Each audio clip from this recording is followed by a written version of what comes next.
안녕하세요. 대구에서 사업하는 다이아몬드 김상입니다. 초대해 주셔서 너무 감사드리고요. 정말 당황스럽네요. 근데 저희는 이렇게 관중들 속에서, 이렇게 청중들 속에서 나오진 않거든요.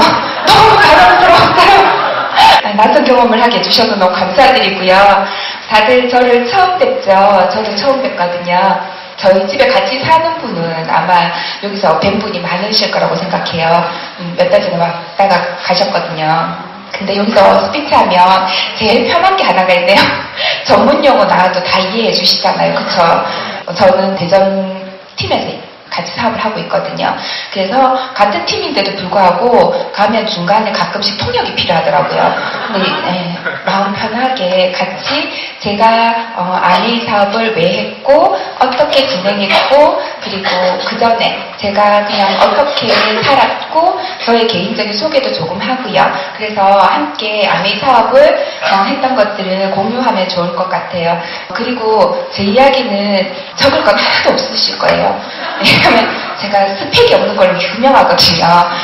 정말 어려운 단어라든지 어려운 어떤 경제적인 이야기 이런 것들 전혀 없어요. 그냥 동네 아줌마랑 같이 이야기한다라고 생각해 주시면 좋을 것 같고요. 저를 조금 아시면 제가 아메이 사업했던 거를 이해하시는데 조금 더 공감하지 않으실까 해서 제가 간단하게 제 소개를 좀 하면은요. 저는 지금은 40대 중반이고요. 아이가 둘 있습니다. 그리고 큰애는 중3이고요. 작은 애가 5살이에요. 예, 띠동갑 만들 뻔했어요.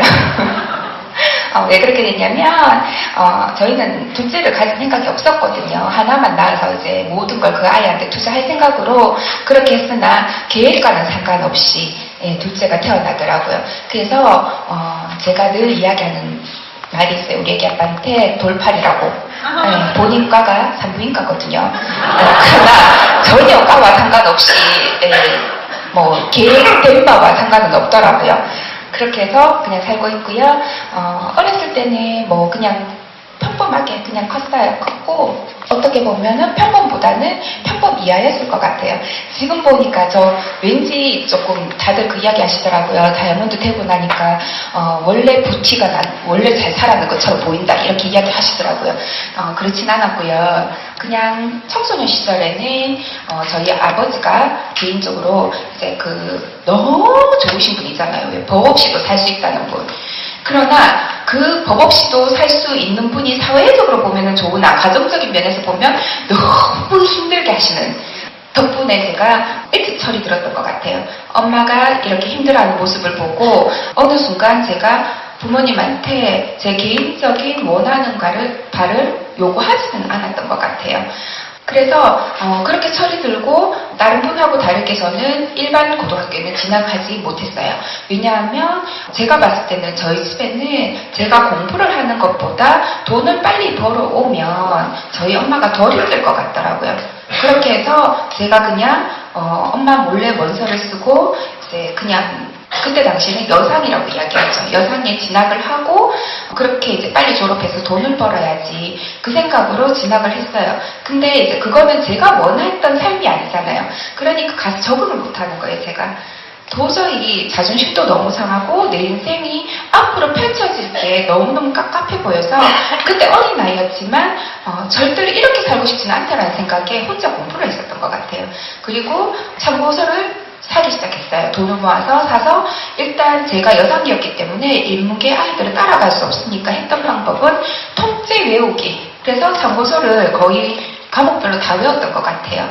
그리고 제가 수능을 치게 돼요. 제가 수능이 1세대거든요.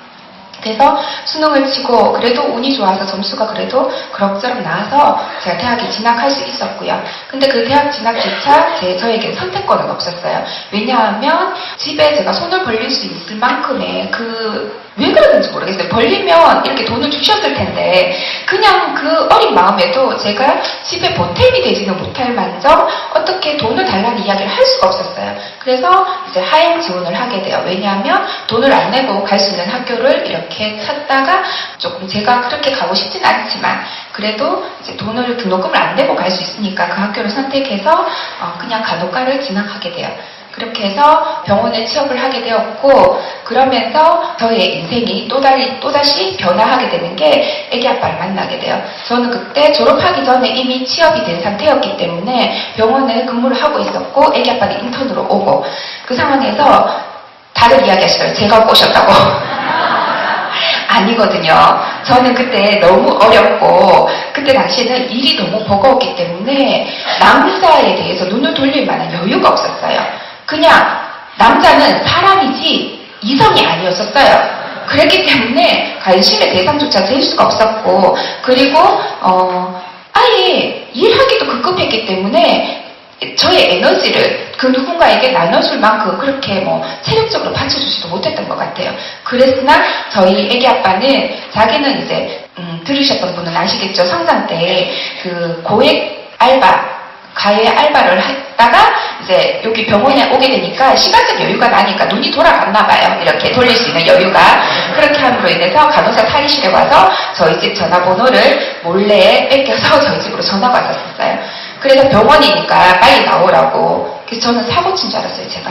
그래서 정말 걱정돼가지고, 근데 나오라는 장소가 너무 특이했어요. 병원이 아닌 거예요. 어느 극장 앞편인데.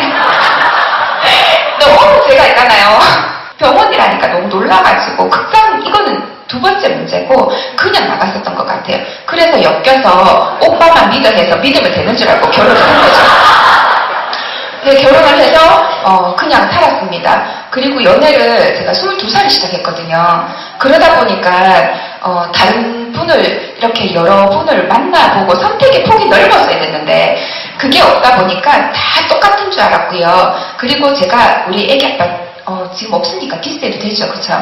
애기 아빠 어떤 점을 반했냐면요, 저한테 그렇게 모질게 나쁘게 한 사람이 없었거든요. 근데 그 카리스마가 너무 멋있어 보이는 거예요.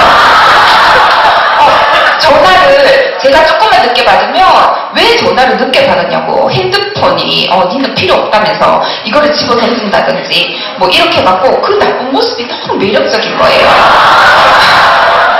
그래가지고 이 사람만 믿으면 저한테 그렇게 못되게 하니까 딴 사람한테도 절대 손해보는 짓은 안 하겠구나. 적어도 제가 믿고 살 수는 있겠네. 왜냐하면 저희 아빠가, 친정 아빠가 너무 착하신 분이라 했잖아요. 정말 어릴 때부터 성장하면서 저희 엄마가 늘 하던 말이, 아빠 같은 사람만 안 만나면 된다. 어떤 남자는 성깔이 있어야 된다. 제가 봤을 때 성깔이 끝내주는 거예요. 그래서 이 남자 믿으면 내 인생은 달라질 거다. 그 생각으로 제가 이제 무조건 하고 따랐죠. 그래서 결혼을 했는데 이제 신혼여행 갔다 오는 비행기에서 내리면서 딱 한마디를 하는 거예요. 내 있잖아, 니한테 안 한 말이 있다. 뭔데요? 이러니까 우리 집이 종갓집이거든. 근데 내가 장소이다. 그래서 지금 집에 가면 식구들을 감금 쓸 거다. 이러는 거예요. 그게 그때까지는 무슨 뜻인지 몰랐어요. 그냥 아무 생각 없이 식구들이 있을 수 있지, 그래. 그러고는 집에 갔는데 절하다가 죽을 뻔했어요. 정말 그렇게 해서 또 저희 아버님이 일찍 돌아가셨거든요. 그래서 어머님한테는 저희 애기 아빠가 첫사랑이자 마지막 사랑이자 모두였는 거예요. 홀 시어머니의 아시죠? 의사 아들. 그 뒷말은 말 안 해도 그쵸? 가 모시나요? 네, 근데 제가 일찍 만났다 했잖아요. 그리고 결혼을 일찍 했잖아요. 그러니까 거기에 대해서 제가요 별 그게 불만이 없었어요. 왜냐하면 저는 결혼해서 한 번도 친구를 만나거나 외부인을 만난 적이 없었어요. 10한 2, 3년간. 그래서 친구를 한 번도 만난 적이 없었고 병원 생활을, 그때 간호사 생활을 계속 했거든요. 왜냐하면 애기 아빠가 한 푼이라도 더 벌어오라 했기 때문에. 그래서 저는 늘 이야기했었어요. 나는 앵벌이라고. 네. 그렇게 이야기하면서, 근데 그렇게 해도 말은 그렇게 앵벌이라고 이야기하고 이렇게 해도 별 불만이 없었던 게 뭐냐면 제가 외부인과 안 만났다 했잖아요. 그래서 다 그렇게 사는 줄 알았어요.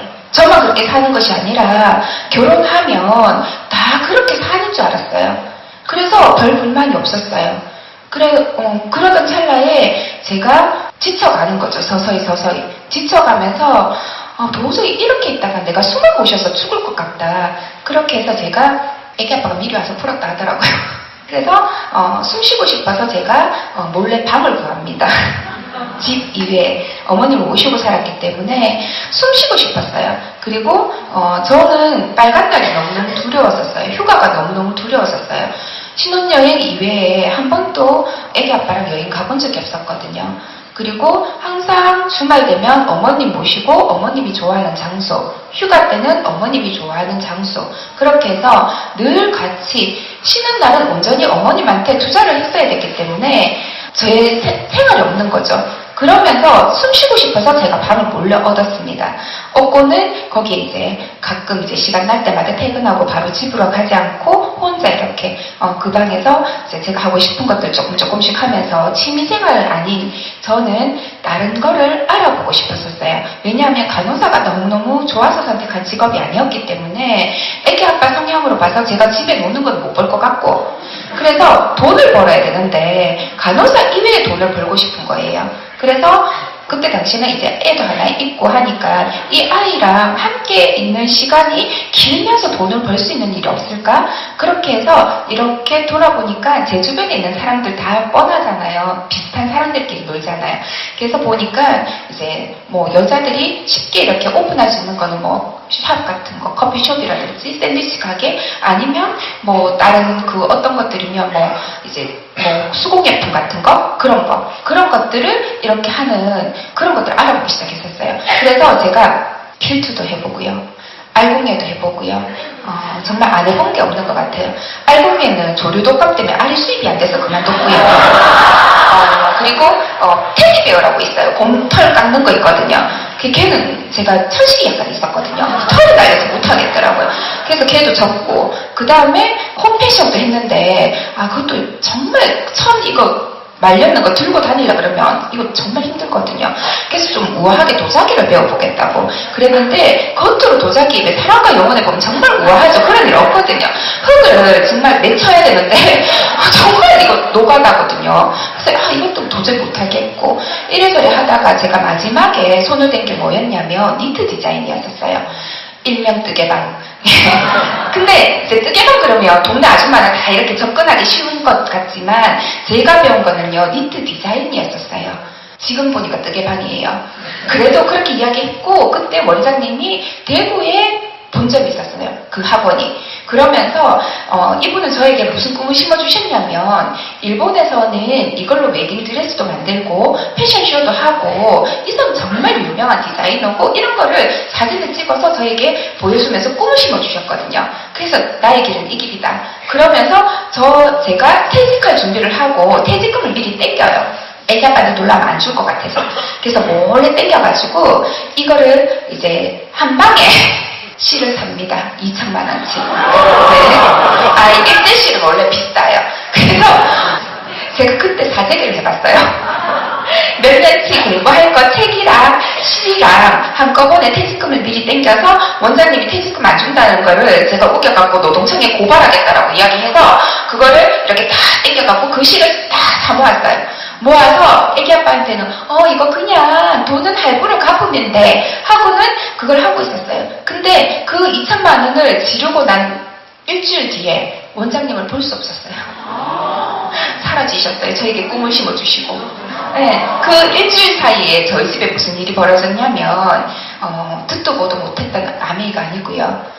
저에게 아메이에 대해서 강의를 그 전에 해주셨던 분이세요. 그분이 아메이를 가지고 저희 집에 오게 돼요. 그 전에 어떤 일이 있었냐면 제가 만난 처음 아메이는요. 근무를 하고 있던 도중에 환자로부터 아메이를 전해받아요. 그 환자분은 저를 안 보고 싶으면 두 가지 중에 하나를 하셔야 돼요.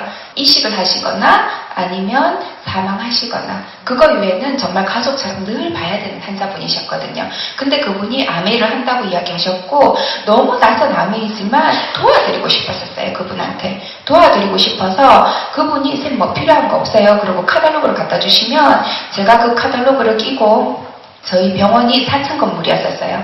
1층이 휴대폰 가게였고 2층은 외래, 3층, 4층이 심장실이었거든요. 그래서 제가 그 카탈로그를 끼고 아침에 딱 그 입구에 조금 이렇게 쪼그리고 있다가 휴대폰 가게 문을 딱 열자마자 사장님 여기 제품 필요한 거 있으면 좀 골라보시라고. 그리고 주문을 받아서 2층에 올라와요.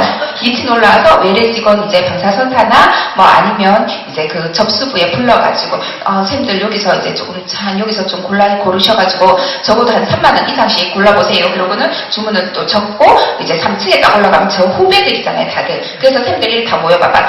쌤은 3년 차니까 3만원, 4년 차니까 4만원. 이렇게 해서 자 이거 여기서 여기 이거 필요하다 안 하다 이런 말은 필요 없다. 여기서 그냥 골라라. 그러고는 적고 4층 올라가서 또 주문 쫙 해갖고 주문서를 탁 드리고 그러면 그 다음날 봉지에 넣어서 갖다 주셔요. 그러면 제가 그걸 쭉 나눠드리고 그랬었거든요. 그거를 하고 있는데 그렇게 하는 게 아메인 줄 알았어요. 저희 아메이는 100% 주문받아서 봉지로 받는 거. 그게 저한테는 아메이였었고요. 그전에는 뭐 듣도 보도 못한 게 아메이였거든요. 그러던 찰나에 이제 몇 번은 주문해 주시더라고요. 근데 그 다음부터 주문을 안 해주시는 거예요. 이분들이 후배들도 그렇고. 그래서 제가 했던 게 너무 미안한 거예요. 오늘은 주문 못 받아서 이 말하기가. 그래서 어쩔 수 없이 카탈로그로 펼쳐서 제가 애기 먹일 거라고 영양제를 하나 고르고 집에 세제들을 좀 고르고 그렇게 골라서 제가 집으로 갖고 가서 애한테 영양제를 먹이는데 안 먹는 거예요. 맛이 없다고. 그때가 10년 훨씬 전이거든요. 지금 16살이니까 걔가 4살 때였으니까 먹이는데 안 먹는 거예요. 그러니까 전 돈이 아까우니까 어때요?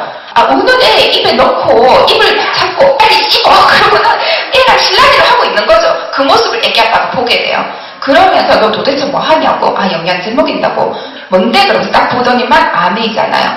그러더니만 이 통을 거실 바닥에 내동댕이 치고 알약들이 흙 뿌려지면서 니는 절대 어디 가서 의료인이라고 이야기하지 말하면서 어떻게 이렇게 듣도 보도 못한 어떻게 만들어질지도 모르고 성분도 모르고 어떻게 이렇게 무식한 짓을 할 수가 있냐고. 니는 붕어머리라고. 제가 언어 수다를 좀 했습니다. 붕어머리라고. 네. 그래서 내 세포가 없는 여자친구를 갖고 2시간 동안 강의를 들었었어요. 이 제품이 우리 집에 들어오면 안 되는 이유와 이 제품이 절대로 우리 집에서 자기 눈에 띄어서는 안 되는 이유에 대해서. 그래서 2시간 동안 강의를 듣고 다시는 이 제품이 저희 집으로 안 들어오겠다고 약속을 하고 그랬던 아미였거든요. 그러나 그 제품들을 제가 안 넣을 제가 아니었어요. 그래서 애기 아빠 눈에 안 띄면 된다 했잖아요. 그래서 칼로 아미 로고를 오려가지고 안 보이게 하고 스티커를 붙이고 그래서 그냥 제가 쓰고 싶은 거 썼어요. 근데 제가 2천만 원 날렸던 그 일주일 사이에 애기 아빠가 자꾸 위에 선배가 술 마시고 한다. 개원하자고 같이 이야기하지 싶은데 개원 안 한다 거절하고 올게. 근데 자꾸 전화가 오니까 한 번은 만나야 되겠다. 그러고는 가셨어요. 가고는 그날은 안 들어왔고 그 다음날 혹시 되어서 함께 들어오셨거든요. 들어와가지고는 절대로 저희 집에 왕 같은 분이셨기 때문에 저의 눈치를 보는 그런 분이 아니세요. 그렇기 때문에 근데 그 다음날은 너무 달랐어요. 술 먹고 나도 늘 당당한 분이시거든요. 세상에 내가 술 먹었는데 네가 왜 이런 분이셨는데 청소기를 막 밀고 있는데 갑자기 뒤에 쪼쪼쪼 따라오고 설거지를 하고 있으면 괜히 봤을 때 좀 전에 물을 마신 것 같은데 또 물 마시러 오고 그렇게 해서 자꾸 눈치를 살피는 거예요. 그래서 소파에 이렇게 이제 청소 다 하고 탁 앉으니까 네 있잖아. 왜 할머니 나가부터 맨날 내 따라다니는데 이러니까 네 있잖아. 아미 안아 이러는 거예요. 제가 한마디 날렸습니다. 아미 알지? 자기가 내 동댕이 치고 내 부모대가리 취급했던 그게 아미 아이가. 그렇게 이야기하니까 애기 아빠가 한마디도 안 하는 거예요. 그러고는 다시 방으로 조용히 들어가더라고요. 그 다음부터 저에게 아미 이야기 하진 않았어요. 하지만 행동이 달라지는 거예요. 제가 맹세코 이야기하건데 저희 애기 아빠뿐만 아니고 의사들이 레지던트 끝나고 나면 책 안 보거든요. 전문의 시험 끝나면 책을 안 봐요 원래. 근데 서재반에를 들어가는 거예요. 너무 신기했어요. 뭐지? 야동을 보나? 그 생각했다가 뭐지? 이런 생각도 들면서 뭔지 모르게 자꾸 웅얼웅얼거리는 소리를 듣는 거예요. 너무너무 궁금한 거예요. 그리고 너무 이상한 거는 화요일, 금요일만 되면 밤마다 저녁 7시쯤에 나가는 거예요. 그러고는 분명히 그 시간대에 나가면 그날 들어오시는 분이 아니거든요. 그 다음날 들어오는데 맨정신으로 들어오는 게 아니라 늘 떡실신이 되어서 들어와야 되는데 너무 신기한 거는 11시쯤 들어오는데 정말 어정쩡한 시간이지 않아요? 11시? 일찍도 아니고 늦은 것도 아니고 11시쯤 되어서 들어와서는 맨정신에 들어오는 거예요. 그것도 일주일에 2번이나. 그거를 제가 한 달간 지켜봤었어요. 너무 이상한 거예요. 그러고는 걱정도 되는 거예요. 왜 그럴까? 저 사람이 둘 중에 하나다. 사이비 종교에 빠졌거나 바람이 났거나 둘 중에 하나다. 오늘은 내가 무슨 일인지 알아봐야 되겠다 싶어서 애기 아빠가 나가고 난 사이에 서재방에 들어가요. 그리고 이 사람이 도대체 무슨 이야기를 듣고 무슨 책을 보는지 너무 궁금한 거예요. 그래서 애기 아빠 몰래 애기 아빠가 보는 책을 열심히 읽었어요. 별 내용 없더라고요. 뭐 말은 다 맞는 책이고 책이 나쁘진 않더라고요. 그래서 도대체 이건 아니다. 이 테이블 들어봐야 되겠다 싶어서 멘트를 기억해요. 왜 들었는 거 표시되면 저한테 아멘 시킬까봐 멘트를 기억해서 한 바퀴 다 들어서 그 멘트가 딱 끝날 때쯤 탁 돌려놓고 그래서 일주일에 제가 적어도 3번 이상은 테이블 듣게 돼요. 나가면 듣고 그렇게 해서 테이블 자꾸 듣다 보니까 한 2주쯤 되니까 미치겠는 거예요. 제가 막 가슴이 뛰어가지고 그래서 한 달은 몰래 듣는 걸 들키게 된 거죠, 제가. 왜냐하면 그날은 그 테이블 듣고요. 너무 그 테이블 주인공과 일심동체가 되어서 같이 웃다가 울다가 눈이 이만큼 부어가지고 애기 아빠가 오기만을 기다렸었어요. 오면 반드시 이야기하리, 오늘은. 그러고 왔는데, 들어오자마자 제가 먼저 이야기해야 되는데, 애기 아빠가 흥분해가지고 오늘 누구 만나고 온 줄 아냐고. 그러면서 자기 얘기를 막 하는 거예요. 안 됐고, 내가 오늘 자기 듣는 테이블 들었는데, 그러면서 막 이야기를 하는데, 동일 인물인 거예요. 애기 아빠는 그분의 강의를 실제적으로 듣고 왔고 저는 그분의 테이프를 듣고 있었고 이야기하다 보니까 동일 인물인 걸 알게 된 거죠. 그러면서 저의 배신감은 하늘을 치닫게 돼요. 그러면서 애기 아빠한테 제가 독서를 해요. 자기는 그렇더라. 늘 좋은 거는 자기만 하더라. 골프도 자기만 하고 나는 안 시켜주고 동창회도 자기만 친구 만나러 가고 나는 못 만나러 가게 하고 항상 보면 좋은 거 있으면 자기만 하더라. 봐라. 이것도 좋은 강의 있으니까 내 안 데리고 가고 자기는 듣는 거 아니야. 다음번 갈 때 나를 두고 가면 내가 무슨 짓 할지 나도 모른다. 그렇기 때문에 그 나를 꼭 데리고 가라고. 그러니까 애기 아빠가 탁 펼쳤는데 네가 가려고? 아는 웃자고. 이러는 거예요. 아는 자기가 이야기해서 어머님한테 맡겨라. 나도 가야 되겠다. 그러고는 금요일이 되었어요. 금요일이 그분이 온다는 이야기를 들은 거예요, 제가. 그래서 금요일날 이제 안 데리고 갈 것 같아서 제가 불안한 거죠. 신발을 미리 신고 이제 현관 앞에 서 있는 거죠. 그러고는 오늘도 내가 안 데리고 가면 이대로 지나갈지도 모른다. 그러고는 제가 따라 나가게 돼요. 그분이 저희 온라인 스폰서님이시더라고요. 그렇게 해서 어설픈 저의 아메이가 시작되었고요. 그렇게 해서 나갔으면 제가 잘했을 것 같죠. 오늘 혹시 처음 오신 분 계세요? 이 미팅장에 처음 온 분 계세요? 마치고 나면 저처럼 당할지도 몰라요. 저도 처음 세미나를 듣고 난 다음에 사람들이 집에 바로 가지 않더라고요. 수건 돌리기도 아닌데 원형을 만들고 동그라미를 만들고 사람들이 성인들이 쭉 서더라고요. 저보고 서라 하더라고요. 섰어요. 서고 난 다음에 분위기를 딱 보면 알잖아요. 한 명씩 돌아가면서 이야기를 하는데 제가 왠지 이야기를 시킬 것 같은 거예요. 그래서 뒤로 싹 빠졌더니 애기 아빠가 등을 탁 밀어 니도 한마디 해라 이러는 거예요. 그래가지고 난 할 말 없다. 내 말 시키면 후회할 건데 이러니까 아니다 말해봐라. 이러니까 저희 스폰서님도 옆에 계셨었어요. 계셔가지고 괜찮다고 솔직하게 소감 이야기하면 된다 이러는 거예요. 그래갖고 제가 진짜 솔직하게 이야기해도 돼요 이러니까 괜찮다 이러는 거예요. 그래서 제가 제 차례가 다가왔죠. 제가 솔직하게 날렸습니다. 저 솔직히 이 분위기 적응 안 되고요. 사이비 종교 집단 같아요. 그리고 왜 이렇게 멀쩡한 성인들이 다 좋다고 박수치고 한 곳만 바라보면서 그렇게 그 표정으로 있을 수 있는지 종교 집단 같아서 분위기 적응 안 돼요. 이렇게 애프터를 했어요. 하고 난 다음에 돌아오는 길 내내 애기 아빠하고 싸웠습니다. 당신은 입을 열지 말라고. 근데 그러면 제가 안 오면 되잖아요. 근데 계속 따라 나와요. 또 미팅장에 한 번도 안 빠지고. 그렇게 다음번에 나왔을 때는 할 말 없습니다 하고 끝냈고 그 다음번에는 아직도 잘 모르겠어요 하고 애프터 말도 안 하면 될 건데 굳이 부정적인 말을 제가 끊임없이 하게 돼요. 그렇게 해서 아메이를 이제 들어보니까 좋은 거는 알겠고 되면 좋겠고 하면은 그래 되면 좋은 건 알겠는데 제가 할 수 있는 일일 것 같진 않은 거예요. 왜냐하면 저는요 말 주변도 너무너무 없었고요. 상당히 직선적인 편이라서 말을 돌려서 하는 편은 못 돼요. 거기다가 친구라고는요 15년째 만난 적이 없어요. 학교 다닐 때도 늘 알바나 다른 걸 했기 때문에 친구 사귀는 거 저한테는 사치였기 때문에 친구 관계를 그렇게 중요하게 생각지 않았던 사람이에요. 그랬기 때문에 들었는데 좋은 건 알겠는데 아무리 그래 파는 건 아니라 하지만 알려야 될 것 같은데 사람이 없는데 어떻게 내가 해? 너무너무 대본은 쉽고 할 수는 없을 것 같고 너무 양가 감정이 많이 있었던 것 같아요. 그러면서 저희 스폰서님이 저에게 용기를 심어주겠다고 하신 말씀이 있어요. 하루에 3명 내지 5명만 만나면 이 사업은 성공할 수 있고 미팅 참석만 100% 하면 된다. 그렇게 이야기하시더라고요. 그래서 다른 거는 모르겠고 스폰서님 제가요 3명에서 5명을 만날 사람이 없습니다. 제가 아는 사람은 우리 아들 어머님 그리고 우리 남편 친정 부모님 밖에 없습니다. 그렇게 만나도 돼요? 그러니까 스폰서님이 그 이외에 한 명도 없냐고 물으시길래 그 한 명을 찾아보겠습니다. 근데 5명이 없어요. 그러니까 그러면 한 명을 3번 내지 5번 만나도 된다라고 이야기하시더라고요. 그래서 알겠습니다. 그러면 그 한 명은 제가 3번 내지 5번 만나겠습니다. 라고 말씀을 드렸고 미팅장에 정말 한 번도 안 빠지고 참석했었던 것 같아요. 당연히 아는 사람이 없으니까 누군가를 후원할 수 없었겠죠. 그래서 이런 장소에 제가 1년 반 동안 한 명을 못 데리고 와요. 미팅을 100%가 아니고요. 1000%를 참석했어요.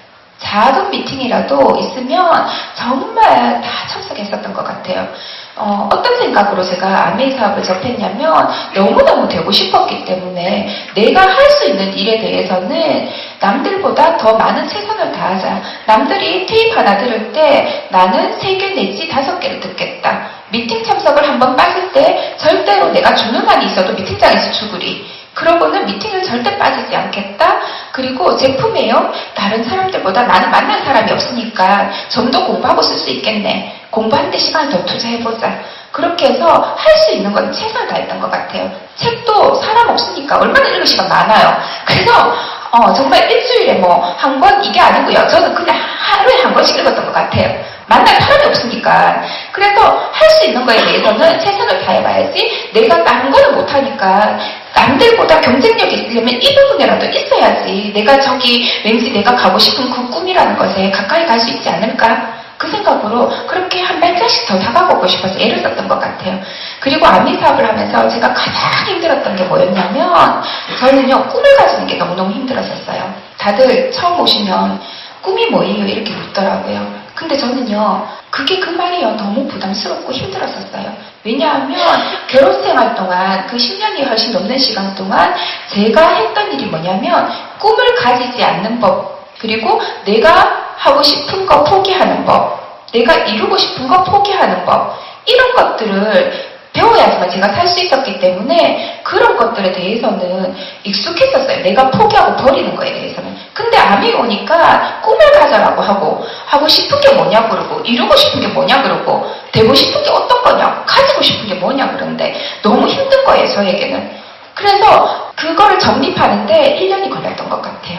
이 속에서 정말 이런 시스템이나 이런 세미나가요 엄청난 힘을 발휘하는 건 뭐냐면요 지금 또 감사한 거는 꿈이 없는 사람들조차도 이 자리에 있으면요 내가 앞으로 살아갈 수 있을 때 희망이 생길 수 있는 그 꿈이라는 거를요 이 장소에서 가질 수 있게 변화시켜준다는 거예요. 그게 너무너무 큰 변화였던 것 같아요. 1년 정도 이런 장소에 오니까 저에게도 꿈이 생기기 시작했고요. 그 막연한 꿈이 아니라 정말 구체적인 꿈 있죠. 누구에게도 말하고 싶지 않지만 안 되면 정말 죽을 것 같은 그런 간절한 꿈. 그 꿈이 생겨나기 시작하는 거예요. 제가 너무너무 아파서 생각조차 하기 싫었던 그 꿈들이요. 저 밑에 숨겨놨던 그것들을 꺼내기 시작하니까 이 일이요. 너무너무 해내야 되는 일이고 하고 싶은 일이고 해야만 하는 일이 되어가더라고요. 그래서 이런 장소에서 제가 처음에는요 애기 아빠 도와주겠다는 마음으로 했었어요. 왜냐하면 애기 아빠는요 제가 우리 애기 아빠 지금 바뀌었기 때문에 엔드 파트너가 바뀌었기 때문에 이런 말을 할 수 있어요. 지금은 아니거든요. 그때 당시에는요. 지독한 싼돌이었었어요. 월급에 80%를 저축했었거든요. 소득이 3만 원이면 80% 저축해서 살 수 있죠. 근데 레지던트 월급이 얼마냐면요. 200만 원이 안 돼요. 정말 160만 원이었거든요. 보너스 받는 달은. 안 받으면 130. 그랬기 때문에 그 중에서 80%를 저축하면 쓸 수 있는 돈이요. 딱 공과금 내면 없어요. 그래서 정말 있잖아요. 옷은 교복이었고 뭐 솔직히 옷이 필요 없죠. 가운 입으니까. 그래서 결혼할 때 샀던 그 겨울 코트 안에 가운을 입고 출퇴근을 했었어요. 그럼 옷이 필요 없었으니까. 그렇게 해서 알뜰하게 모아서 부자 될 줄 부자 될 거라고. 나의 40대는 너무너무 평온하고 경제적으로 벗어날 수 있을 거라는 생각 때문에 그렇게 아낄 수 있었거든요. 그렇게 아끼면서 살았는데 답이 없는 걸 안 거죠. 너무너무 지쳐가는 찰나에 이것도 답이 아니고 저것도 답이 아닌데 도대체 어떻게 하면 되지? 너무너무 깝깝하더라고요. 그러면서 막연하게 불안했던 그 일들이 어쩌면 이 아미가 내가 정말 할 수 없을 것 같지만 이거를 내가 조금만 더 한번 해보기로 마음을 다시 먹어보자. 애기 아빠 도와주겠다는 게 아니라 내 일로 한번 마음을 먹어보자. 그렇게 생각했었던 것 같아요. 그리고 제품 바꿔 쓰는 거에 대해서 애기 아빠가 너무 싫어했어요. 자기가 저에게 아메리카노를 하자 했잖아요. 하자 했고 비전을 받고 자기는 고의 SP래요. 근데 전문용어로 처음 오신 분은 고 SP라는 말을 모르시죠? 천만점이라는 게 있는데 고 SP라고 외쳐요. 근데 제가 샴푸 하나 쓰는 거에 대해서 상당히 눈치를 줬었어요. 저는 이 미팅장에 나오면 제품 교육을 받잖아요. 그러면 저렇게 좋은 제품을 왜 안 써? 당장 쓰고 싶은 거예요. 저는 안 써도 우리 애한테는 좋은 제품 쓰게 해주고 싶은 거예요. 그래서 바꾸고 싶은데 애기 아빠가 딱 한마디 하대요. 집에 있는 거 다 쓰면 바꿔라. 그래서 제가 욕실문을 탁 열어보니까 치약은 한 10년은 써도 넘게 쓸 만큼 쌓여져 있고요. 비누, 치약, 뭐 이런 거, 샴푸 이런 것들 있죠. 그런 것들은 최소한 5년은 걸리겠더라고. 다 쓰려 그러면. 근데 이걸 어떻게 하면 될까 싶어서 일단은 제가 세제학원을요 싹 모아가지고 필요하신 분 갖고 가세요 하고 제가 그 재활용 용품에 올려놨었어요. 근데 저희 어머니 밖에 나갔다가 들어오시면서 아이고 얘 이 멀쩡한 거 다 버리놨더라 갖고 들어오시는 거예요. 저희 집에 거를. 그래서 도저히 안 되겠다 결단을 하고 제가 화장실 청소하러 가겠다 하고 그 세제들을 다 끌고 들어갔어요. 문을 잠궜어요. 그리고 변기에 막 부었어요. 붓고 난 다음에 저희가 요령이 없어가지고 조금씩 부어갖고 물을 내려가면서 부어야 되는데 너무 많이 부은 거죠. 부어서 물을 내렸는데 이게 폭발한 거예요. 화장실 안에서 2시간을 못 나왔어요. 제가 그 거품 없앤다고. 정말 그래가지고 세제 다 썼다고 이야기하고 세제를 구매해서 저희가 3%를 갈 수 있었어요. 그래서 3%를 갖고 이제 6%를 가야 되겠는데 아무리 봐도 이제 세제는 제가 그렇게 만행을 저질러서 3%를 갔는데 6% 가려고 하니까 없는 거예요. 그래서 이거 어떡하지? 그렇게 딱 보니까 애기 아빠가 자기도 이제 3% 가서 이제 뭔가 이제 축하도 받았고 하니까 6% 가고 싶었나 봐요. 언니 뭐 화장품 뭐 필요한 거 없나 이러는 거예요. 제가 그때 당시에 화장품을 뭐 쓰고 있었냐면요. 존슨앤존슨 땡땡땡을 쓰고 있었거든요. 머리부터 발끝까지. 그리고 립스틱은 저 어디 왜 길가에 이렇게 가면은 뭐 색깔이 있는 거 있죠. 아무거나 하나 2,000원, 3,000원 주고 사는 거 그거 하나 갖고 쓱 바르고 그냥 화장했다 하고 그게 화장이었었어요. 그랬는데 화장품 쓰라 하는 거예요. 이름을 모르겠는 거예요. 스킨 로션까지는 알겠는데 에센스는 언제 바르는 건지 영양크림은 왜 바르는 건지 도무지 알 수가 없는 거예요. 그래가지고 일단은 그 종류별로 이제 한 개씩은 다 샀어요. 사고 난 다음에 사은법은 몰라가지고 이렇게 딱 보고 있으니까 애기 아빠가 니 화장품 사라겠지 이걸 다 사면 어떡하냐 이게 가속이고 이게 사재기다 이러는 거예요. 그래 아니다 여자들이 이걸 다 바른다 하더라. 뭔 소리 하나 얼굴에 하나 바르면 되지 뭐 이렇게 많은 걸 바르기 바른 순서도 하나 이러는 거예요. 그래 내가 안 그래도 순서를 몰라가지고 보고 있다. 그렇게 해서 제가 아티스트를 접하게 돼요. 네, 그렇게 해서 화장품을 썼고요. 그렇게 해서 우여곡절 끝에 제가 6%를 갔어요. 그 다음 달에는 정수기 강의를 들었어요, 제가. 아무리 봐도 애기 아빠가 사줄 것 같지 않은 거예요. 왜냐하면 정수기 렌탈하는 거? 그 기간이 다 돼갖고 그 전날에 바꿨거든요. 그래서 아무리 봐도 이걸 바꿔줄 것 같지가 않은 거예요. 저는 어떻게 9%를 가고 싶고, 저는 마인드는 없었어요. 그때 아미 사업을 하겠다는 게 아니라 그냥 3%, 6% 갔으니까 9%는 가야지 당연히 사업적 마인드가 있어서 그런 건 아니고요. 당연히 가야 되는 건가 보다 하고 있었고, 단지 이제 정수기 설명을 들으니까 저물을 꼭 먹어야 되겠다 이 생각밖에 안 들었었어요. 거기에 꽂힌 거예요, 저는. 그래서 아무리 봐도 이거를 바꿔줄 것 같진 않고 애기 아빠가 그러면 정수기가 고장나면 바꿔주지 않을까? 그 생각이 들었어요. 그래서 출근을 하고 난 다음에 드라이버 갖고 왔고 정수기 뒤에를 뜯어요. 그리고 전선이 많더라고요. 어느 걸 끊어야 될지 모르겠는 거예요. 일단은 제가 몇 개를 끊었어요. 끊고 난 다음에 다시 돌리고 애기가 뭐 정수기 왜 이러냐? 봐라, 정수기가 이게 안 좋은 거니까 그런다. 이거 아메이 정수기 바꾸라는 게시다. 이거 바꿔야 된다면서 이거 카고 AS도 안 된다 카더라. 내가 낮에 전화해갖고 기사한테 불렀는데 이거 AS 안 된다 카더라. 이래가지고 정수기를 바꿔서 그날에 갔어요. 그래가지고 제가 제품 바꾸긴 정말 잘했거든요. 사업을 잘한 게 아니고. 네, 정말 그렇게 해서 애기 아빠 도와주겠다는 거죠. 저는 애기 아빠가 무대에 서는 걸 좋아하니까 제가 사업을 주겠다는 게 아니라. 그래서 3%, 6%, 9%는 저희가 못했어요. 정수기를 바꾸는 바람에 갑자기 저희가요 10일 만에 9%를 해버린 거예요. 그래서 스폰서님한테 이야기하니까 12% 가라 하더라고요. 그래갖고 10% 가야 되는데 소비자가 없으니까 하필이면 그날 이제 도련님이 서울에서 혼자 살고 자취를 하고 있었는데 내려올 거죠. 제가 사람이 너무 없었다 했잖아요. 도련님이 딱 보이니까 사람으로 보이는 거죠. 그래서 일단 카탈로그를 펼치니까 정말 알죠? 손톱도 안 들어가는 스타일. 애기 아빠하고 비슷하거든요. 그래가지고 일단 안 되겠다 싶어가지고 어머님을 눕혔어요. 어머님을 눕히고 도련님 강제로 제가 머리띠를 해서 눕혔어요.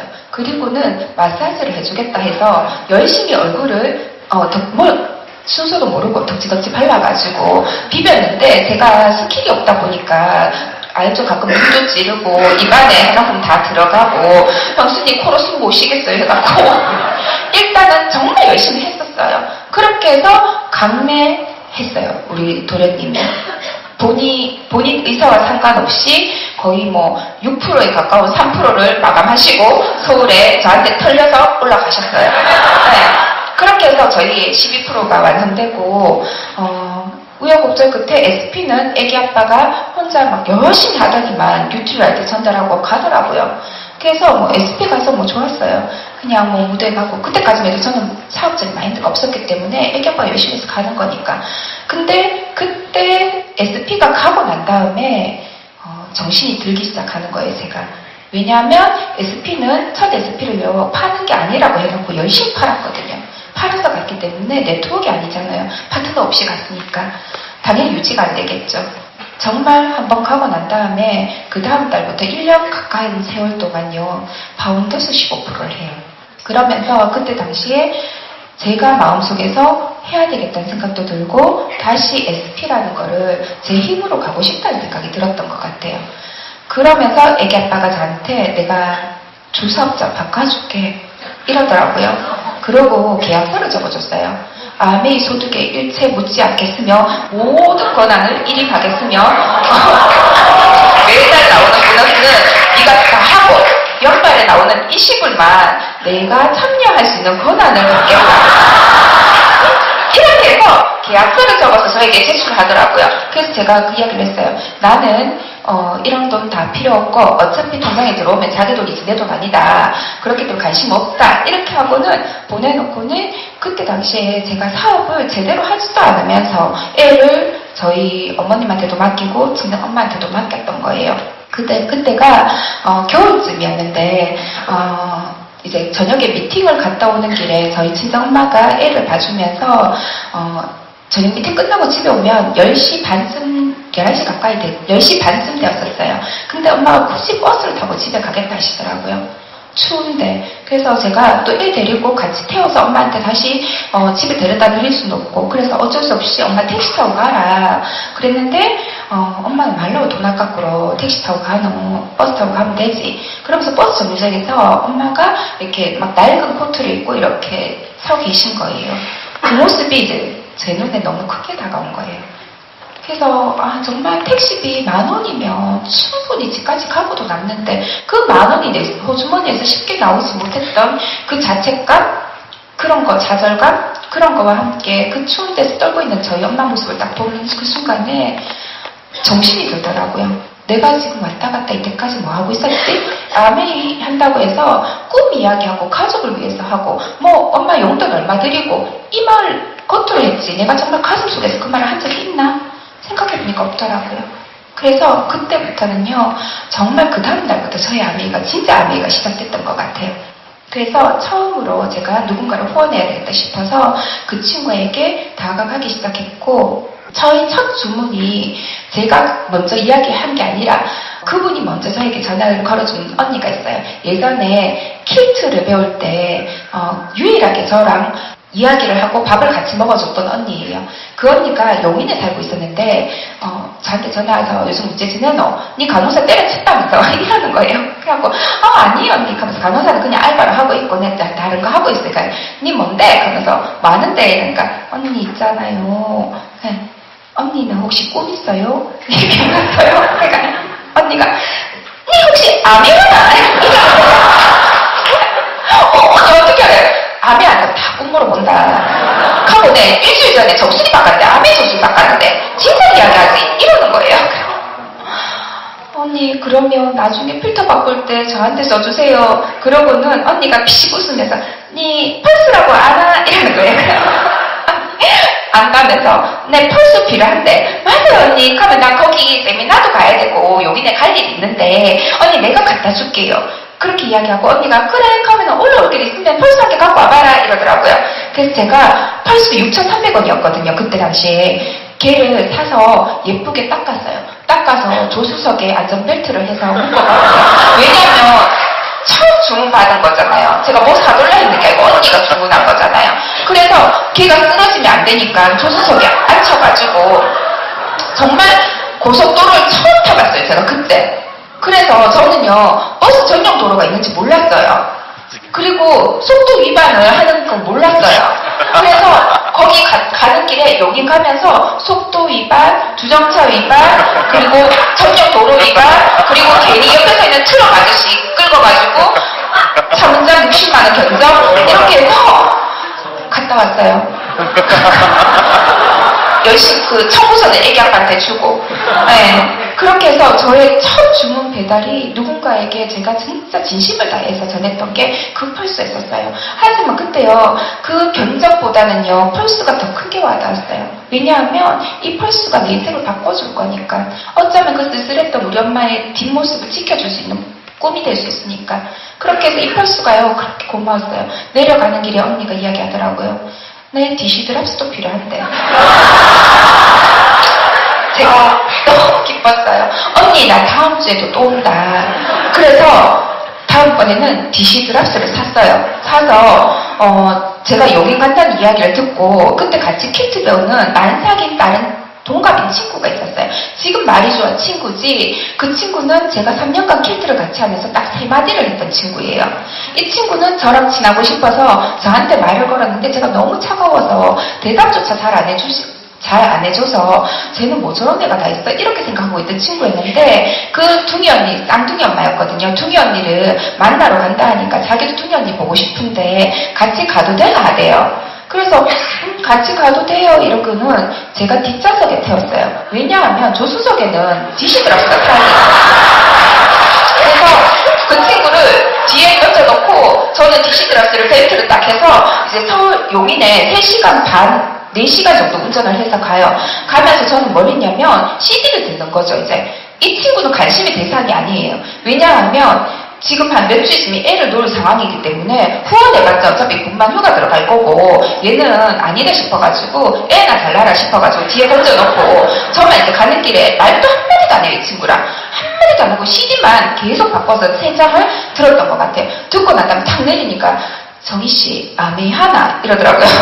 그래서 네, 아메이에요. 그러니까 카더니만 그 둥이 언니 집에 가서 어떤 일이 있었냐면 이 친구가 이야기하는 거예요. 그러면 나 베이비 세제 2통만 돌라고.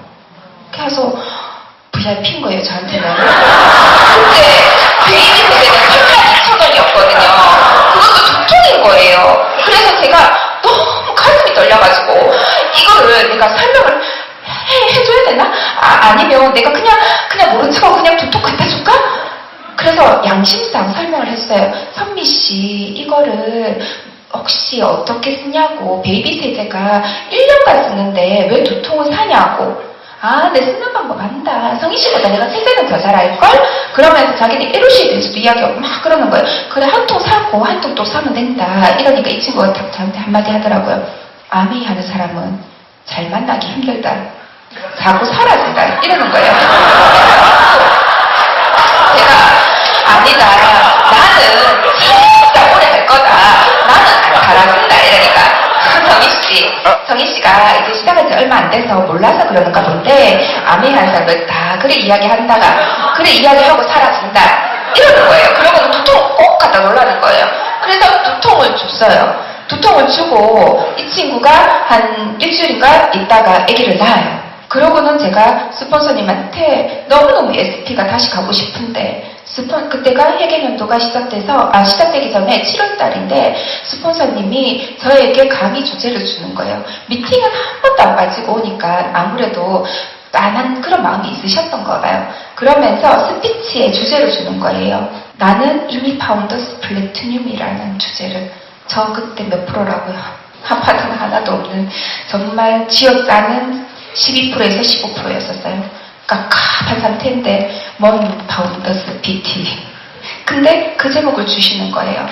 근데 그 제목을 딱 듣고 난 다음에 스폰서님한테 하겠습니다라고 말씀드렸어요. 근데 3일 후에 스폰서님이 다시 전화 오셨어요. 성희씨, 내가 아무리 생각했는데 주제가 너무 무거운 것 같다. 스피치를 하고 난 다음에 더 열심히 하는 사람도 있지만 그 스피치가 부담이 되어서 사라지는 사람이 있다. 너무 부담스러우면 안 해도 된다. 이렇게 이야기하시는 거예요. 그 말은 스폰서님 저를 도저히 나도 파운더 스피치 못 갈 것 같다는 거죠. 그쵸? 그 마음이신 거잖아요. 그래서 제가 스폰서님한테 물었어요. 스폰서님, 제가 내년 회계년도에 파운더스 플래티늄 갈 수 있죠? 그러니까 스폰서님도 그래 갈 수 있지. 갈 수 있어서 이 주제를 저한테 주신 거 맞죠? 이러니까 그거는 맞지. 그럼 스폰서님 저 할래요. 이렇게 말씀드렸었어요. 그러고는 그 주제로 스피치를 하고 난 다음에 정말 그때 제 맵 상황이요. 파트너라고는 없었어요. 근데 파운더스 플래티늄을 가려고 하니까 파트너가 없으니까 어떻게 해요? 동그라미를 그렸죠. 내가 어떻게 해서 파운더스 PT를 가야 되겠다. 그리고 동그라미를 3개를 그렸는데 이 동그라미 속에 주인을 넣으려고 하니까 제가 아는 사람은 그 지금 산후조리 중인 선미씨, 그리고 저희 시댁의 고모님, 그리고 또 한 명은 저희 선배. 이 선배는 어떤 선배였냐면 제가 아메이 이야기 한다고 하니까 제 손을 꼭 붙잡고 울면서 말렸던 선배예요. 딴 사람 다 해도 성희야 니는 못한다. 내가 네 성격을 모르나. 네가 아메이 하면 개나 소나 다 하는 게 아메이다. 그러니 니는 못한다. 아예 고마 상처받지 말고 고마해라. 그러고 울면서 말렸던 선배예요. 그래서 명단일자기를 이 선배한테 청정기랑 정수기를 바꿔라 하고 그럼 9%가 될 거니까 이 선배를 9% 만들고 그런 다음에 제가 불쌍해서라도 사줄 것 같은 선배였었어요. 그래서 그렇게 넣고 그 다음에 이 선미 씨한테 스폰서님이 분명히 3번 내지 5번 가면 사업자 된다 했으니까 내가 가보리. 그렇게 해서 산후조리 중인데 이 친구는요 도망 못 가잖아요. 몸 풀고 있으니까. 그러니까 제가 이 친구한테 하루에 3번 가기 시작해요. 아침 먹고 가고요. 점심 먹고 가고요. 저녁 먹기 전에 가요. 가서 아메이 이야기만 주구장창한 게 아니고요. 아메이 이야기도 조금은 했어요. 하지만 2번은 뭘 했냐면 산후조리 중인데 깐난쟁이가 있고 그 위에 한 애가 더 있었어요. 얘가 방치되고 있었거든요. 그래서 이 아이를 데리고 나왔어요. 나와가지고 1시간 동안 밖에서 놀다가 아이 데려다 주고 가서 괜히 뜬금없이 설거지 해주고 그렇게 해서 하루에 3번 갔는데 뭐 할 말이 많겠어요. 말주하는 저도 아니고. 그렇게 해서 괜히 설거지 해주고 오고 애 봐주고 오고 그렇게 한 달을 했어요. 하니까 이 친구가 성희씨 아메이 돈 되나? 이렇게 묻는 거예요. 그러니까 돈 된다. 지금 나는 얼마 안 되지만 얼마 될 것 같아서 나는 이 일을 하고 있고 앞으로 이렇게 될 거라고 이야기했고 그 말이 정말 되는 거를 봤기 때문에 나는 하고 있어. 그러니까 그럼 그 아멜이 자기가 미팅장 그분이 가는 것 같은데 아무나 갈 수 있나? 이러는 거예요. 그래서 내가 아무나는 갈 수 있어. 그럼 나도 갈 수 있나 돼요? 갈 수 있어. 이래서 그 깐난쟁이 한 달 지난 애를 데리고요. 둘이 미팅장에 가요. 가서 이 친구가 저의 앵커레거가 되어줘요. 그러고는 이 친구가 제일 처음 저에게 첫 파트너가 되어주고 그 다음번에 저희 시댁 고모님 정말 처음에 아미 사업을 설명하러 갔을 때 시끄럽고 밥만 먹고 가라 했거든요. 그래서 팔아는 줘야 되겠다 싶은 생각이 드셨는지 저희한테 그 뭐 제일 비싼 거 영양제나 뭐 한 개 가봐라 이래가지고 더블엑스랑 오메가랑 제가 갖다 드렸었어요. 1년 전에 애기 아빠랑 같이 갖다 드리고 이제 1년 동안 저희를 안 보시더라고요. 그래도 믿었던 조카인데 의사 사이고 자랑거리였는데 어디 가서 다단계를 하고 그걸 가지고 오고 그래서 고모님이 저희를 싫어하셨었어요. 근데 우연찮은 계기를 통해서 저희가 고모님한테 다시 가게 되었고 저희가 너무 힘들어서 교회에 가게 돼요. 도저히 이건 인간의 힘으로 SP라는 건 못 간다. 우리 의지로는 도저히 못 간다. 그래서 하나님한테 매달려라도 보자. 때라도 써보자. 이거는 사람의 힘으로 가는 건 SP가 아니다. 그렇게 해서 고모님이 다니시는 교회로 가게 돼요. 그리고 3개월 동안 저희가 한마디도 아미 이야기를 하지 않았지만 교회에 따박따박 참석하고 너무너무 행복했었어요. 그때 정말 진심으로 누군가에게 의지하면서 살지 않았던 애기 아빠가 저잖아요. 근데 내 마음을 털어놓고 정말 의지할 수 있는 곳이 있다라는 게 너무너무 감사하고 따뜻하게 느껴지더라고요. 그 모습에 저희 고모님이 한 번은 학원을 하고 계셨거든요. 칠판을 갖고 오면서 너가 나한테 하고 싶은 말 있지? 한번 해봐라 이러시더라고요. 그러면서 저희가 사업 설명을 하게 돼요. 인쇄소득이란 말에 저희 고모님이 딱 꽂히면서 왜 진작 이야기 안 했노? 이러시더라고요. 그러면서 저희 고모님이 나오자마자 거의 정말 2개월 만에 SP를 가주셔요. 네. 정말 그렇게 해서 같이 이제 그 친구랑 저희 고모님이랑 해서 그 해에 파운더스 플래티늄을 저희가 갔을까요? 못 갔을까요? 못 갔어요. 하지만 9월달 열심히 해서요. 정말 1000만점을 재탈환했고요. 그 다음 달에 안 되는 네트워크로 가다 보니까 제가 정말 너무너무 그 달에 모든 에너지를 다 쏟아부었던 것 같아요. 그리고 그 다음 달에요. 제가 한 보름 이상을 알아 누웠었어요. 너무 아파가지고. 근데 그때 업라인 스폰서님이 딱 한마디 저한테 전화가 오시는 거예요. 너가 이래 큐 가고 이 상태로는 저희 바르미의 스폰서님도 큐 가기 힘든데 지금부터 정신 차려서 뛰어라. 이렇게 이야기해 주시는 거예요. 그때 저희가 120만 PB가 안 되었을 때였어요. 근데 그 스폰서님 그 한마디 때문에 의리를 지키고 싶었어요. 그래서 다시 정신 차리고 나서 결국은 제가 700만까지 마감을 하고 그 달에는 마감을 못했었어요. 하지만 그 다음 달부터는요. 지금까지요. 한 번도 큐를 놓쳐본 적이 없어요. 쭉 계속 1000만을 하기 위해서 애쓰고 애쓰다 보니까 어느 순간에는 1000만 점으로부터 벗어날 수 있었던 것 같아요. 그러면서 또 하나의 꿈들이 자꾸만 생겨나기 시작하더라고요. 꿈도 꾸어본 사람이 한 개씩 두 개씩 더 꿀 수 있는 것 같아요. 그러면서 제가 SP를 가기 위해서 그때 했던 것들이 어떤 게 있었냐면요. 명단이 없었잖아요. 그랬기 때문에 이 친구한테 3번 갔다 했잖아요. 그러니까 이 친구도 압박감에 자기도 보고 배운 게 뭐예요? 제가 3번 간 거 배웠잖아요. 이 친구는. 그러니까 이 친구는 어떻게 했냐면 또 동네 아줌마한테 3번 간 거예요. 저처럼. 그러니까 이 동네 아줌마가 동네 공반장인 거예요. 아시죠?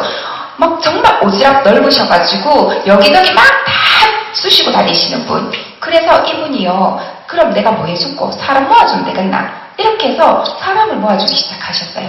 그러면서 그 아파트가 20층짜리 건물이었는데 1층부터 20층까지 쫙 다 붙었어요. 일단 101동 훑고 102동, 103동, 104동 이렇게 쫙쫙쫙쫙 진짜 가가호호 다 훑기 시작하는 거죠. 그때 당시에 정말 많은 사업 설명을 했던 것 같아요. 그러면서 한 번은 이분이 저를 도와주겠다는 마음인지 어떤 마음인지 모르겠어요. 사람을 모아놨는데 너무 이상한 분위기였었어요. 그날따라 문을 열고 들어갔는데 다들 생각이 있는 분들인 거예요.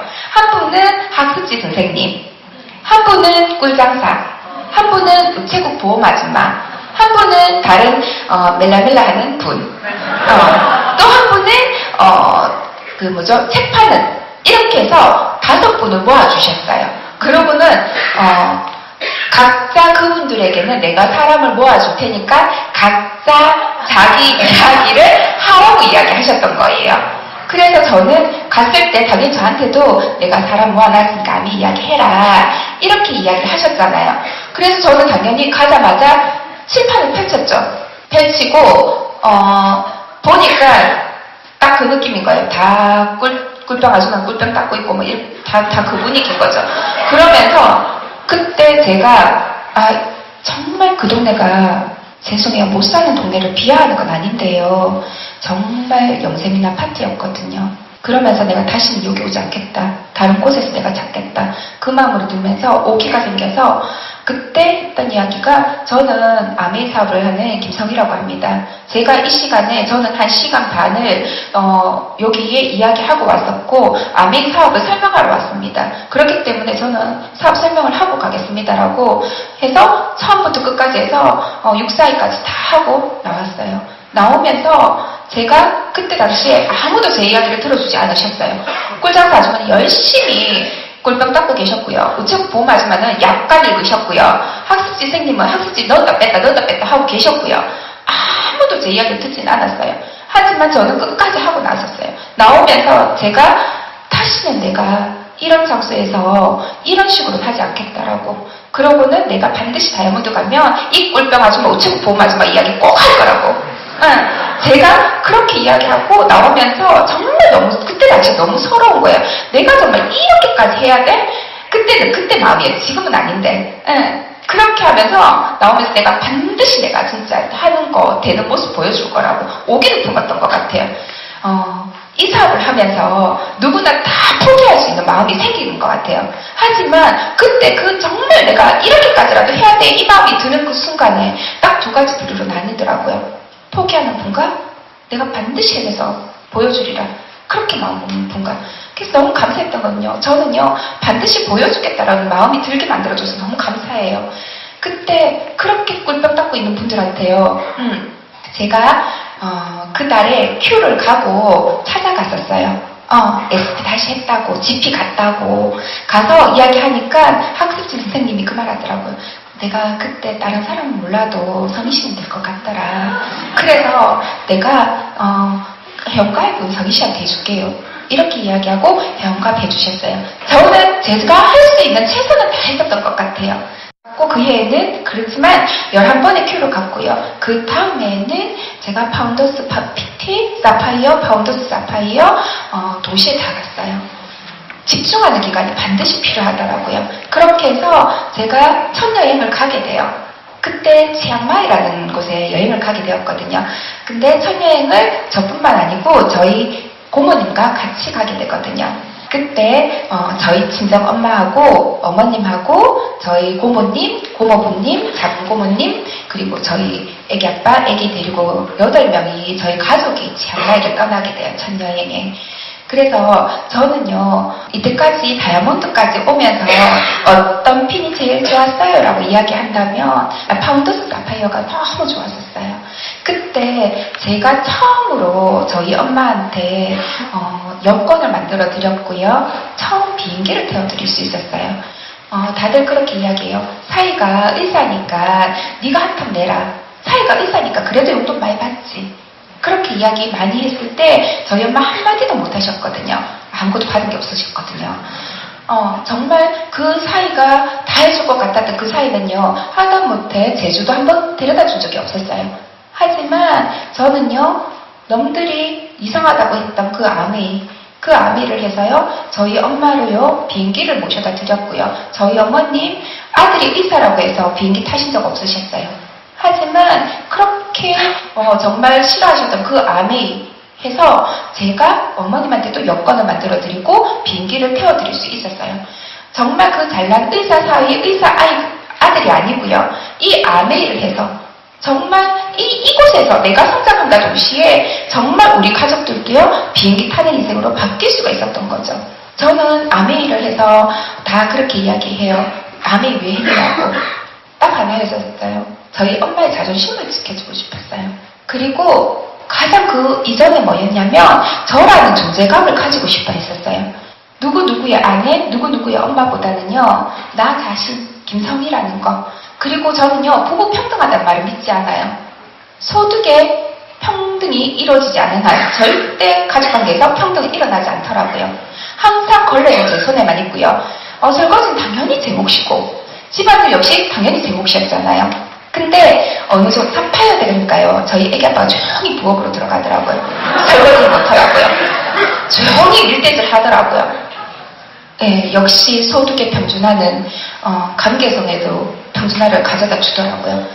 정말 너무 감사하더라고요. 그리고 저는요 아메를 해서 제가 정말 누리고 있는 건 다이아몬드가 돼서보다는 제가 너무 감사한 거는요 저희 엄마한테 더 이상 김서방 보기 미안하다 이 말을 안 들을 수 있어요. 그게 너무너무 행복해요. 왜냐하면 용돈을 드려도 너네만 잘 살면 되지 김서방 보기 미안하고 말하고 이런 거 주노 이런 말 이제는 안 하세요. 왜냐하면 제가 그때 치앙마이 가면서 저희 엄마에게 보여드렸잖아요. 엄마 내 힘으로 해서 내가 엄마 여기 모시고 온 거야. 엄마는 누릴 자격대 어머님이 어깨 피는 것이 아니라 엄마가 담당해도 된다고. 엄마가 이 모든 혜택 다 누려도 된다고. 그리고 김서방 보기 미안하다 이런 말 필요 없다. 김서방 자네 내 딸 덕에 잘 살자 이 말 하면 된다고. 그리고 제가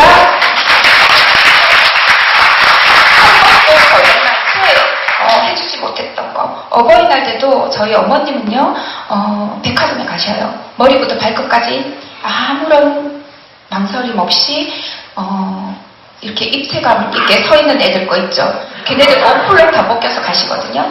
근데 어버이날 때 저는 한 번도 엘리베이터 앞에서 왜 쭈그리고 왜 우글우글 돼 있는 애들 있죠. 걔들 누워있는 애들. 걔네들도 올렸다가 놨다 올렸다가 놨다. 그거 한번 마음껏 못 사드렸었어요.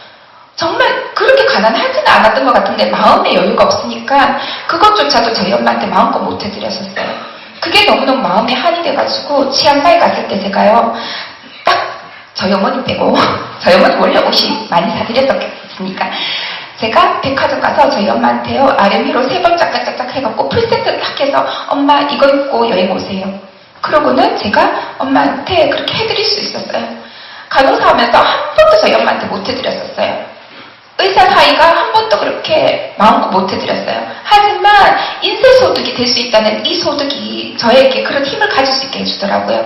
그렇게 해서 저희 엄마 자존심을 지켜드릴 수 있어서 너무너무 감사했고요. 그리고 두 번째는 저희 애기 아빠였었어요. 저 원래 처음에 와 있는 애기 아빠는 없었어요. 저를 그런 악의 구렁텅이에 밀어넣었기 때문에 복수의 대상이었지 정말 제가 어떻게 해줄 대상은 아니었거든요. 근데 살면서 보니까 이 사람이 참 많은 것을 포기하고 살았더라고요. 이 사람이 자기가 뭘 좋아하는지도 몰라요. 한 번도 취미생활을 가져본 적도 없어요. 온리 돈 버는 일에만 그리고 가족을 먹여 살려야 되겠다는 그 책임감 하나만으로 너무너무 40년을 논스톱으로 달려온 사람인 거예요.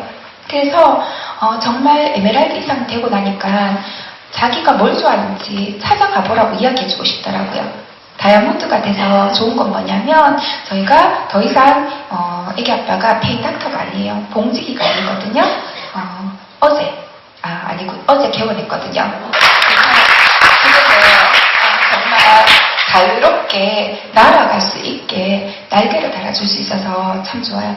그리고 제가 다이아몬드가 되면서 제일 먼저 애기 아빠한테 한 장 날렸던 게 있습니다. 카드 한 장 날렸어요. 항상 제가 아메 하기 전에 저희 한도액은 20만 원이었었어요. 카드 한도. 그리고 20만 원이 넘으면 A4 용지를 뽑아갖고 저한테 주거든요. 그러면 그 목록을요 쭉쭉쭉쭉쭉 적어요. 쭉쭉쭉쭉 적어서 제출하면은 오케이 되면은 다음 달에 받을 수 있고 아니면 차단됐었거든요. 근데 지금은요, 제가 그분이 어디에서 뭘 하는지 다 알아요. 지하세계 언니야 하고 가서 끓는 건지, 정말 짬뽕집가 짬뽕을 먹는지, 커피를 마시는지, 이제는 제가 그분을 손바닥 위에 올려놓고 있습니다. 그리고 더 이상 저희 손에는요, 걸레가 쥐어지지 않아요. 항상 걸레는 그분의 몫입니다. 그리고 당연히 미팅을 마치고 오면 설거지, 왜 싱크대에 설거지가 이렇게 쌓이잖아요. 그러면 제가 짜증이 안 나요. 그 일을 해야 되는 사람이 짜증 나는 거 아시죠? 애기 아빠가 오늘 왜 이렇게 많이 나왔는데? 이러고는 하셔요. 네, 정말 제가 소득이 높은 사람이 갑이라는 거. 정말. 그래서 저는요, 부부관계는 절대 평등하지 않다라는 거, 내가 홀로서기가 가능했을 때 평등할 수 있다라는 거를 몸소 체험했거든요. 그래서 정말 그게 너무너무 정말 그리고 그분에게 부담이 아니라 제가 진짜 진정한 동반자가 되어줄 수 있다라는 거, 그게 너무너무 고마웠고요. 아미한테 더 많은 것도 있어요. 다이아몬드가 되면 성공자라고 이야기하더라고요. 저는 처음에 그 이야기를 이 자리에서 들었을 때 돈 많이 번다고 성공자가, 그럼 조폭도 성공자게? 그런 생각했었어요. 근데 되고 보니까 그 가치를 알겠더라고요. 제가 여기서 이런 스피치를 하는 이유는 제가 자랑질 하려고 하는 거 아니라는 거 저는 알아요. 그 성공자라는 의미 속에서는 내가 이렇게 했듯이 앉아 계신 분들은 저보다 더 잘할 수 있기 때문에 내가 이렇게 누리고 있다는 거를 여러분들이, 앉아 계신 분들이 충분히 더 많은 것들을 누릴 수 있으니까 먼저 누린 저의 경험을 공유하는 것 뿐인 거예요. 그렇기 때문에 누군가의 인생에 있어서 그 영향력을 적어도 6명 이상에게 줬기 때문에 성공자라고 이야기한다는 의미를 이제서야 조금은 알 것 같아요. 그래서 좀 더 겸손해지고, 좀 더 낮아지고, 좀 더 섬기고, 그게 제가 지금 해야 될 일이고요. 지금 오늘 또 저희 팀은 대전에서 1일 세미나를 하고 있습니다. 그들 역시 도전하고 있고 열심히 앞을 향해서 나아가고 있고요. 이 속에서 제가 가장 부탁드리고 싶은 말은, 부족한 저였지만 가장 이 다이아몬드라는 곳까지 올 수 있었던 유일한 이유는요, 딱 하나였었어요. 제 자리를 절대로 남에게 빼앗기고 싶지 않았었어요. 분명히 여러분들이 누릴 수 있고 가질 수 있고요, 뭐든지 다 준비되어 있습니다. 단지 내가 이곳에 내 자리를 지키고 있나 없나에 따라서 그 모든 것들이요, 나의 혜택이 되어질 수도 있고요, 아니면 다른 사람 것이 될 수도 있어요. 저는 스폰서님 말을 100% 믿었었어요. 미팅 참석만 하면 당연히 이게 다 네 것이 될 것이라고. 이 자리가 너무너무 괴로울 때도 앉아 있었고요, 좋을 때도 앉아 있었고요, 힘들 때도 앉아 있었어요. 가장 앉아 있고 싶지 않을 때가 언제냐면, 내 사업이 정체되고 내 사업이 안 되고 있다고 느껴질 때, 그때 이 자리는요, 너무너무 고통이었었어요. 파트너가 없으면 더 고통이죠. 하지만 분명한 거는요, 그 고통을 내가 감당해내야지 그 누군가의 가슴을 안아줄 수 있는 힘이 생기더라고요. 그 힘은요, 이런 장소에서 생기더라고요. 다른 비결은 없었던 것 같아요. 다들 어떻게 해서 갔어요? 이 말할 때 저는요, 제가 했던 건 딱 하나밖에 없어요. 진짜 이 자리를 빼앗기지 않으려고, 내 자리를 빼앗기지 않으려고 지키려고 애썼던 거, 그거 하나밖에 없었던 것 같아요. 정말 부족하지만 제 이야기를 들어주셔서 너무너무 감사드리고요. 꼭 해내셔서 본인이 가지셔야 될 것들 모두 가지시는 여러분들이 되셨으면 좋겠습니다. 감사합니다.